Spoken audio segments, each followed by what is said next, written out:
Hello everyone, आज हम इस वीडियो में डिस्कस करने वाले हैं 23 जनवरी के करंट अफेयर्स क्विज। चैनल पे आप लोग नए हैं तो चैनल को सब्सक्राइब कर लें, वीडियो अच्छी लगे तो वीडियो को लाइक कर दें। आज हम लोग प्रैक्टिस करते हैं यहाँ पे क्वेश्चंस की, तो आप लोग पहले क्वेश्चंस पढ़ के उसको पॉज कर दिया करें वीडियो, उसके बाद खुद सॉल्व किया करें, देन आंसर देखा करें। सो यहाँ पर हमारा फर्स्ट क्वेश्चन है आज, कंसिडर द फॉलोइंग कंट्रीज़। तो यहाँ पे बेसिकली क्वेश्चन है how many of the above are part of the Indo Pacific economic framework. So अगर हम इंडो पैसिफिक इकोनॉमिक फ्रेमवर्क की बात करते हैं तो इस यहाँ पूछ रहे हैं कि इनमें से कौन सी कंट्रीज़ IPEC का मेंबर है। सो यहाँ पे अगर हम बात करते हैं इंडो पैसिफिक इकोनॉमिक फ्रेमवर्क, ये फ्रेमवर्क बेसिकली US ने लॉन्च किया था। कब? USA ने लॉन्च किया था 2022 में। सो 2022 में एक इंडो पैसिफिक इकोनॉमिक फ्रेमवर्क जो है ये USA ने लॉन्च किया था 2022 में। एंड इसके साथ जो काफ़ी सारी कंट्रीज़ थी, वो कंट्रीज़ कौन कौन सी कंट्रीज़ के अच्छे से नाम पता होने चाहिए आपको। USA ने तो लॉन्च किया था, तो इसमें से एक USA हो गया। एंड क्या कहते हैं, बाकी हम बाकी कंट्रीज़ देख लेते हैं। Australia, Brunei, Fiji, India. So यहाँ पे इंडिया भी ऑप्शन में, इंडिया भी हो गया। India, Indonesia, then Japan, South Korea या फिर republic of Korea, South Korea या फिर रिपब्लिक ऑफ कोरिया आप जिससे कह लें, मलेशिया, न्यूजीलैंड, न्यूजीलैंड भी IPEC का मेंबर है, and Philippines, Singapore, Thailand and Vietnam. तो ये सारी कंट्रीज़ जो हैं ये सारी कंट्रीज़ IPEC का मेंबर है, यानी कि इंडो पैसिफिक इकोनॉमिक फ्रेमवर्क के अंडर कवर होते हैं, इसके पार्ट हैं। USA ने लॉन्च किया था 2022 में। एक बार फिर से रिवाइज कर लेते हैं कौन कौन सी कंट्री है। Australia, Brunei, Fiji, India, Indonesia, Japan, South Korea, Malaysia, New Zealand, Philippines, Singapore, Thailand and Vietnam. तो इनमें से यहाँ पे इंडिया है and USA। Russia and China इसका पार्ट नहीं है। सो यहाँ पे जो है राइट आंसर हमारा होगा only 2, India and USA। So यहाँ पे ओनली 2 जो होगा ये राइट आंसर होगा, option B. Option B is the right answer. The next question is consider the following statements regarding Ramsar sites. So Ramsar site से related यहाँ पे statements हैं, हमने यहाँ पे करेक्ट स्टेटमेंट बतानी है। सो स्टेटमेंट 1 है Ramsar sites are wetlands designated under the Ramsar convention, an international treaty aimed at the conservation and sustainable use of wetlands. So यहाँ पे स्टेटमेंट 1 हमारी बिल्कुल करेक्ट है। रामसर साइट्स जो है बेसिकली ये वेटलैंड से रिलेटेड होता है। Ramsar are wetlands designated under the Ramsar convention के अंडर। और ये रामसर जो है ये बेसिकली कहाँ है, ईरान में एक जगह है रामसर। सो यहीं पे फर्स्ट मीटिंग हुई थी, तो इसी के ऊपर इसका नाम रखा गया रामसर कन्वेंशन। सो यहाँ पे जो है इसीलिए से रामसर साइट्स भी कहा जाता है। एक इंटरनेशनल ट्रीटी है जिसका एम है कंजर्व करना, सस्टेनेबल यूज़ करना, किसका, वेटलैंड्स का। सो यहाँ पे स्टेटमेंट 1 हमारी बिल्कुल करेक्ट हो जाएगी। सेकेंड स्टेटमेंट है India has the largest number of Ramsar sites in the world. So पूरे वर्ल्ड में अगर हम रामसर साइट्स की बात करते हैं तो ये जो highest number of Ramsar sites है वो इंडिया के पास नहीं है। कहाँ है? UK में, यूनाइटेड किंगडम। सो यहाँ पे स्टेटमेंट 2 हमारी इनकरेक्ट हो जाएगी, हमसे करेक्ट पूछ रहे हैं। सो यूनाइटेड किंगडम जो है ये यहाँ पे largest number of Ramsar sites हैं पूरे वर्ल्ड में। थर्ड अगर हम बात करते हैं, both centre and state governments can designate and declare a wetland as Ramsar site in India. So यहाँ पे हमारी थर्ड स्टेटमेंट इनकरेक्ट हो जाएगी। किसी भी वेटलैंड साइट को, किसी भी वेटलैंड को रामसर साइट डिक्लेयर करने का जो राइट है ये किसको है, ये सिर्फ और सिर्फ सेंट्रल गवर्नमेंट की पावर है ये, ना कि स्टेट गवर्नमेंट की। दैट्स वाई यहाँ पे स्टेटमेंट 3 भी हमारी इनकरेक्ट हो जाएगी एंड सेकंड भी इनकरेक्ट थी। बस यहाँ पे हमारी स्टेटमेंट 1 जो है वो करेक्ट है, हमसे करेक्ट पूछ रहे हैं, आंसर होगा ओनली 1। सो ऑप्शन ए जो होगा यहाँ पे राइट आंसर हो जाएगा, only 1। The next question is consider the following statements regarding scramjet engines. So scramjet engine से रिलेटेड यहाँ पे स्टेटमेंट है और हमने यहाँ पे करेक्ट स्टेटमेंट बतानी है। यहाँ पे हमने करेक्ट बताना है। सो यहाँ पे स्टेटमेंट 1 है A scramjet या supersonic combustion ramjet engine operates efficiently at hypersonic speed. Hypersonic speed कौन सी होती है? Above Mach 5। जो मैक 5 से अबव होती है उसको कहते हैं hypersonic speed, by using atmospheric oxygen for combustion. So यहाँ पे स्टेटमेंट 1 हमारी बिल्कुल करेक्ट है। सेकंड स्टेटमेंट की अगर हम बात करें, हमें करेक्ट बताना है, तो स्टेटमेंट 1 हमारी बिल्कुल करेक्ट है। सेकंड स्टेटमेंट है scramjet engines are designed to operate from a stationary position and can take off without assistance from other propulsion system। सो यहाँ पे जो है ये स्टेटमेंट हमारी इनकरेक्ट हो जाएगी, बिकॉज जो स्क्रैमजेट इंजन्स हैं यहाँ पे लिखा है are designed to operate from a stationary position. ऐसा नहीं है, scramjet engines can not operate from a stationary position. So यहाँ पे स्टेटमेंट 2 जो होगी ये हमारी इनकरेक्ट हो जाएगी। स्टेटमेंट 1 जो है बस ये करेक्ट थी, यहाँ पे हमसे करेक्ट पूछ रहे हैं। सो यहाँ पे आंसर होगा हमारा ओनली 1। सो ऑप्शन ए जो होगा यहाँ पे राइट आंसर हो जाएगा, ओनली 1। आई होप आप लोग अच्छे से प्रैक्टिस कर रहे होंगे। चैनल पे नए हैं तो सब्सक्राइब कर लें चैनल को, अपने दोस्तों के साथ भी शेयर करें। यहाँ पे हमारा फर्स्ट क्वेश्चन, नेक्स्ट क्वेश्चन है, consider the following statements regarding India USA trade relations. So India USA से रिलेटेड यहाँ पे स्टेटमेंट है ट्रेड रिलेशन से। सो यहाँ पे स्टेटमेंट 1 है, the US has become India's largest trading partner in recent years. So यहाँ पे अगर हम बात करते हैं फिजिकल ईयर 24 की, सो फिजिकल ईयर 24 में जो इंडिया का लार्जेस्ट ट्रेडिंग पार्टनर है वो कौन सी कंट्री है? इंडिया का लार्जेस्ट ट्रेडिंग पार्टनर अगर हम फिजिकल ईयर 24 की बात करते हैं तो वो है चाइना, ना कि यूएसए। सो ये जो है यूएसए भी हमारा लार्जेस्ट ट्रेडिंग पार्टनर था, बट ये जो था ये फिजिकल ईयर 22 एंड 23 का था। बट फिजिकल ईयर 24 का जो डेटा है उसके अकॉर्डिंग फिजिकल ईयर 24 में जो हमारा लार्जेस्ट ट्रेडिंग पार्टनर है इंडिया का वो कौन सी कंट्री है? वो है चाइना। सो यहाँ पे जो है स्टेटमेंट 1 हमारी इनकरेक्ट हो जाएगी, ये यूएसए नहीं है, ये चाइना है, ठीक है, चाइना होगा फिजिकल ईयर 2024 में। देन यहाँ पे नेक्स्ट स्टेटमेंट है, India maintains a trade deficit with USA importing significantly more goods and services than it exports.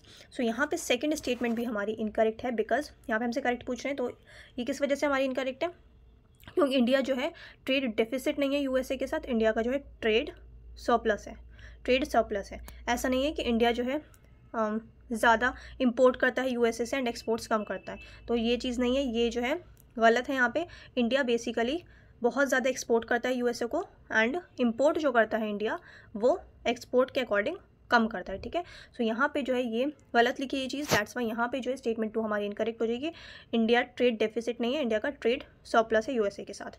India ज़्यादा से ज़्यादा एक्सपोर्ट करता है यूएसए में, एंड यूएसए से बहुत कम सामान जो है इंपोर्ट किया जाता है इंडिया में, दैट्स वाई यहाँ पे स्टेटमेंट 2 जो है ये इनकरेक्ट हो जाएगी। स्टेटमेंट 1 भी हमारी इनकरेक्ट है, बिकॉज यूएस हमारा लार्जेस्ट ट्रेडिंग पार्टनर नहीं है फिजिकल ईयर 24 में, वो कौन सा कंट्री है? चाइना है। सो यहाँ पे हमसे करेक्ट पूछ रहे थे, आंसर होगा नाइदर 1 नॉर 2।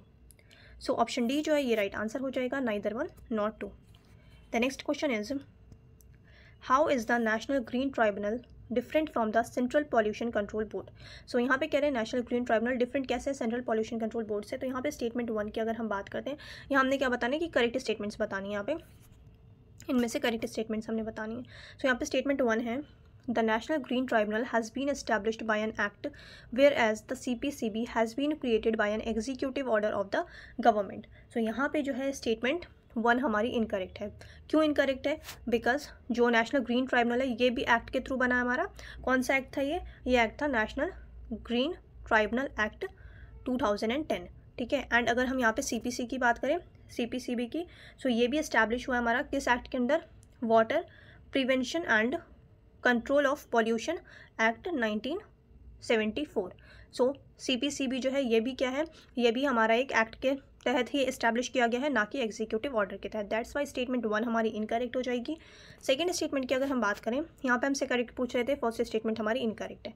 सेकंड स्टेटमेंट है, the National Green Tribunal provides environmental justice and helps reduce the burden of litigation in the higher courts, whereas the CPCB promotes cleanliness of streams and wells and aims to improve the quality of air in the country। सो यहाँ पे statement 2 जो है ये हमारी बिल्कुल correct है। Statement 2 की बात करें तो स्टेटमेंट 2 बिल्कुल करेक्ट है। NGT का जो काम है वो क्या? एनवायरमेंटल जस्टिस प्रोवाइड करना, हेल्प करना, जो बर्डन है लिटिगेशन बर्डन हायर कोर्ट्स पे उसको कम करना है, ठीक है। और जो CPC की अगर हम बात करें तो इसका क्या है? इसका काम है बेसिकली प्रमोट करना क्लीनलीनेस को, स्ट्रीम्स एंड वेल्स की, मतलब साफ़ सफाई रखना, एंड एम है जो एयर क्वालिटी है कंट्री का उसको इम्प्रूव करना, ठीक है। सो यहाँ पे स्टेटमेंट 2 हमारी बिल्कुल करेक्ट है। फर्स्ट स्टेटमेंट इनकरेक्ट है, यहाँ पे हमसे करेक्ट पूछ रहे थे, आंसर होगा ओनली 2। सो ऑप्शन बी जो होगा यहाँ पे राइट आंसर हो जाएगा, ओनली 2।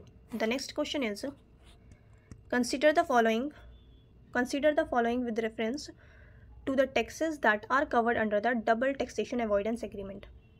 सो इनमें जो है ये बताना है कि इनमें से कौन सा टैक्स इसके अंडर आता है, DTAA के, मतलब डबल टैक्सेशन अवॉइडेंस एग्रीमेंट के अंडर इनमें से कौन सा टैक्स आता है। सो अगर हम डबल टैक्सेशन अवॉइडेंस एग्रीमेंट की बात करें तो इसके अंदर प्राइमरीली अगर हम बात करते हैं तो इनकम टैक्स आता है। इनकम टैक्स हो गया, चाहे वो कॉर्पोरेट इनकम टैक्स हो, चाहे वो कॉर्पोरेट इनकम टैक्स हो या फिर पर्सनल इंडिविजुअल इनकम टैक्स हो, ठीक है। सो यहाँ पे जो होगा हम देखें अगर state tax, property tax, value added tax, इनमें से कोई भी टैक्स जो है डबल टैक्सेशन अवॉइडेंस एग्रीमेंट में कवर नहीं होता है। सो यहाँ पे इनमें से कोई भी नहीं होगा। यहाँ पे हमने करेक्ट बताना था इनमें से कौन सा कवर होता है, तो कोई भी नहीं आता डबल टैक्सेशन अवॉइडेंस एग्रीमेंट में। स्टेट टैक्स हो गया, चाहे प्रॉपर्टी टैक्स हो गया, चाहे वैल्यू एडिड टैक्स हो गया। स्टेट टैक्स की अगर हम बात करें तो ये बेसिकली ये स्टेट टैक्स जो है ये इसके अंडर कवर नहीं होता है। एंड यहाँ पे अगर प्रॉपर्टी टैक्स की बात करते हैं तो ये म्यूनसिपल के अंडर आता है, जो लोकल बॉडीज़ होते हैं बेसिकल म्यूनसिपल पंचायत, तो ये लोकल बॉडीज़ के अंडर आता है।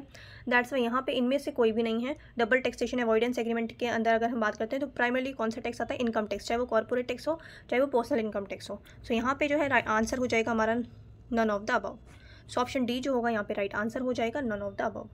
The next question is under the Kyoto protocol which mechanism allows developed countries to invest in emission reduction projects in developing countries। So Kyoto protocol की बात करें कि क्योटो प्रोटोकॉल का कौन सा मैकेनिज्म जो है वो अलाउ करता है डेवलप्ड कंट्रीज़ को। डेवलप्ड कंट्रीज़ कौन सी हो गई, जैसे यूएसए हो गया डेवलप्ड कंट्री, यूके हो गया डेवलप्ड कंट्री। सो डेवलप्ड कंट्रीज़ जो है एमिशन रिडक्शन के लिए, एमिशन रिडक्शन प्रोजेक्ट्स जो हैं इनमें इन्वेस्ट करें डेवलपिंग कंट्रीज़ में। डेवलपिंग कंट्रीज़ जैसे कि इंडिया हो गया, ठीक है। सो यहाँ पे कौन सा मैकेनिज्म है क्योटो प्रोटोकॉल के अंदर, तो ये मैकेनिज्म कौन सा है, clean development mechanism. So clean development mechanism जो है इसके अंदर आता है क्योटो प्रोटोकॉल के अंदर, क्लीन डेवलपमेंट मैकेनिज्म, जिसके तहत जो डेवलप्ड कंट्रीज़ हैं वो एमिशन रिडक्शन प्रोजेक्ट्स में डेवलपिंग कंट्रीज़ में इन्वेस्ट करती हैं। सो यहाँ पे जो हमारा राइट आंसर होगा वो होगा option C. The next question is which of the following statements are not correct, मतलब हमने इनकरेक्ट बताना है इनमें से कि कौन सी स्टेटमेंट्स जो हैं वो इनकरेक्ट हैं in respect of the joint parliamentary committee. So joint parliamentary committee से रिलेटेड यहाँ पे स्टेटमेंट्स हमने कौन सी बतानी है जो इनकरेक्ट स्टेटमेंट है। सो यहाँ पे स्टेटमेंट 1 है, it is a permanent body constituted for a specific purpose such as examining specific bills और इशूज़। सो यहाँ पे जो है स्टेटमेंट 1 हमारी बिल्कुल इनकरेक्ट है, यहाँ पे हमने इनकरेक्ट ही बताना है, ठीक है। तो ये स्टेटमेंट हमारी इनकरेक्ट है, तो आंसर में इंक्लूड होगा ये स्टेटमेंट। सो स्टेटमेंट 1 हमारी इनकरेक्ट क्यों है, बिकॉज यहाँ पे कह रहे हैं एक परमानेंट बॉडी होती है, ये कोई परमानेंट बॉडी नहीं होती है, ये एक टेम्प्ररी बॉडी है जो कि किसी स्पेसिफिक पर्पस के लिए कॉन्स्टिट्यूट किया जाता है। टेम्प्ररी बॉडी होती है ना कि परमानेंट। दैट्स वाई स्टेटमेंट 1 होगी हमारी इनकरेक्ट। सेकेंड स्टेटमेंट की अगर हम बात करें, the JPC is constituted by the speaker of the Lok Sabha and the chairman of the Rajya Sabha. So यहाँ पे जो है ये स्टेटमेंट इनकरेक्ट हो जाएगी, स्पीकर या चेयरमैन की पावर नहीं होती है।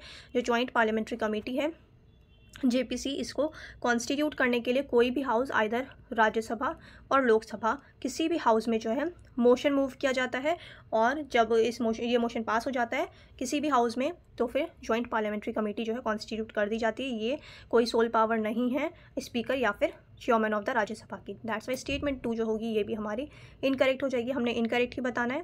थर्ड स्टेटमेंट है the recommendations of the JPC are binding on the government. So ऐसा बिल्कुल भी नहीं होता है। जो जॉइंट पार्लियामेंट्री कमेटी होती है इसका कोई भी डिसीजन हो ये सिर्फ और सिर्फ एडवाइजरी होता है, मतलब सिर्फ एडवाइस दे सकते हैं ये गवर्नमेंट को। कोई भी ऐसा नहीं है कि कोई भी रिकमेंडेशन बाइंडिंग होगी गवर्नमेंट पे, ऐसा नहीं है, नॉट बाइंडिंग होती है। दैट्स वाई स्टेटमेंट 3 जो होगा ये भी हमारा इनकरेक्ट हो जाएगा। तो हमारा आंसर हो जाएगा 1, 2 एंड 3, क्योंकि तीनों ही गलत हैं, हमसे इनकरेक्ट पूछ रहे थे। आंसर होगा option D 1, 2 and 3। The next question is consider the following with reference to the world economic forum. So world economic forum से रिलेटेड यहाँ पे स्टेटमेंट्स हैं एंड हमने यहाँ पे करेक्ट स्टेटमेंट बतानी है। सो स्टेटमेंट 1 है the world economic forum was established in 1971 as a non governmental organisation. So यहाँ पे स्टेटमेंट 1 जो है ये बिल्कुल करेक्ट स्टेटमेंट है। जो वर्ल्ड इकोनॉमिक फोरम इस्टेब्लिश हुआ है कौन से ईयर में हुआ, 1971 में इस्टेब्लिश हुआ है as a non governmental organisation. इसका हेडक्वार्टर की अगर हम बात करें, सेकेंड स्टेटमेंट है it is headquarter in Paris. तो ये इनकरेक्ट हो जाएगा, इसका हेडक्वार्टर जो है वो कहाँ है, स्विट्ज़रलैंड में है। और बेसिकली स्विट्ज़रलैंड में भी अगर हम स्पेसिफिकली बात करें किस जगह पे, तो स्विट्ज़रलैंड में एक जगह है क्लॉगनी एक जगह है स्विट्ज़रलैंड में, यहाँ पे इसका हेडक्वार्टर है वर्ल्ड इकोनॉमिक फोरम का। तो यहाँ पे स्टेटमेंट 2 जो है ये हमारी इनकरेक्ट हो जाएगी, पेरिस में नहीं है, स्विट्ज़रलैंड में है हेडक्वार्टर। थर्ड स्टेटमेंट है the primary focus of world economic forum 2025 is climate action and global economic recovery. So यहाँ पे थर्ड स्टेटमेंट हमारी बिल्कुल करेक्ट है। जो अभी वर्ल्ड इकोनॉमिक फोरम का 2025 में अभी ये साल शुरू हुआ है, ठीक है। तो इस साल जो 2025 में जो फोकस है, प्राइमरी फोकस है वर्ल्ड इकोनॉमिक फोरम का, वो किस पे है, climate action and global economic recovery. So यहाँ पे थर्ड स्टेटमेंट हमारी बिल्कुल करेक्ट है। देन फर्स्ट भी करेक्ट है, सेकंड इनकरेक्ट थी, पेरिस में हेडक्वार्टर नहीं है, स्विट्ज़रलैंड में है। लास्ट स्टेटमेंट देखते हैं यहाँ पे, हमसे यहाँ करेक्ट पूछ रहे हैं, तो आंसर होगा 1, 4, 1, 3 एंड 4। सो फोर्थ देख लेते हैं, world economic forum engages leaders from governments, businesses and civil society to shape global agendas. So यहाँ पे जो है बिल्कुल करेक्ट है। Fourth statement, different different stakeholders होते हैं, चाहे वो गवर्नमेंट हो गया, बिजनेसेस हो गया, सिविल सोसाइटी हो गया। तो यहाँ पे जो है जो हमारा राइट आंसर होगा वो होगा 1, 3 एंड 4। सो करेक्ट पूछ रहे हैं, आंसर होगा ओनली 3। सो ओनली 3 जो होगा यहाँ पे राइट आंसर हो जाएगा, option C is the right answer. The next question is consider the following with reference to the minimum support price. So MSP से रिलेटेड यहाँ पे स्टेटमेंट है एंड हमने यहाँ पे जो करेक्ट स्टेटमेंट है वो बतानी है। करेक्ट पूछ रहे हैं। सो स्टेटमेंट 1 है, यहाँ पे हमसे करेक्ट पूछ रहे हैं। स्टेटमेंट 1 है, the government of India fixes MSP based on the recommendations of the national food security mission. So यहाँ पे स्टेटमेंट 1 हमारी इनकरेक्ट हो जाएगी। हम ये एमएसपी से रिलेटेड काफ़ी दिनों से पढ़ रहे हैं, सो अब तक आप लोगों को याद भी हो जाना चाहिए। एमएसपी की अगर हम बात करें तो ये बेसिकली किसका रिकमेंडेशन पे फिक्स होती है? ये है commission for agriculture cost and prices, commission for agriculture cost and prices, ना कि national food security mission. That's why statement 1 हमारी हो जाएगी इनकरेक्ट। सेकेंड स्टेटमेंट है, MSP is applicable to all crops grown in India. So यहाँ पे second statement भी हमारी इनकरेक्ट है। ये हम काफ़ी दिनों से डिस्कस कर रहे हैं कि ये कुछ क्रॉप्स पे एप्लीकेबल होती हैं, सारी क्रॉप्स के लिए एप्लीकेबल नहीं होती है एमएसपी। और अगर हम स्पेसिफिकली बात करें जो एमएसपी है ये सर्टेन क्रॉप्स जैसे कि फूड ग्रेन्स हो गए, फूड ग्रेन्स में भी अगर हम बात करते हैं राइस, पल्सेज, वीट हो गया, तो इन सब के लिए एमएसपी होती है। सो यहाँ पे सेकंड स्टेटमेंट जो है ये हमारी हो जाएगी इनकरेक्ट।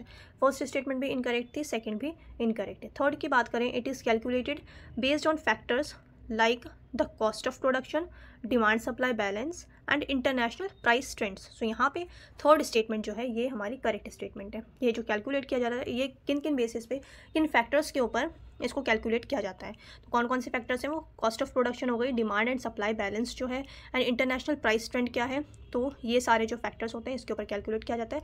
उसके अकॉर्डिंग जो है गवर्नमेंट एमएसपी जो है किसी भी चीज़ की फिक्स करती है। सो यहाँ पे थर्ड स्टेटमेंट हमारी करेक्ट है, सेकंड इनकरेक्ट है, फर्स्ट इनकरेक्ट है। हमसे करेक्ट पूछ रहे थे, आंसर होगा ओनली 3। मतलब एक ही क्वेश्चन, बस थर्ड वाली स्टेटमेंट सही है तो आंसर होगा ओनली 1। एक ही स्टेटमेंट सही है, सो ऑप्शन ए जो होगा यहाँ पे राइट आंसर हो जाएगा ओनली 1। आई होप आप लोगों ने अच्छे से प्रैक्टिस की होगी। चैनल पे आप लोग नए हैं तो चैनल को सब्सक्राइब कर लें, वीडियो अच्छी लगी तो वीडियो को लाइक कर दें। अब मिलते हैं नेक्स्ट वीडियो में।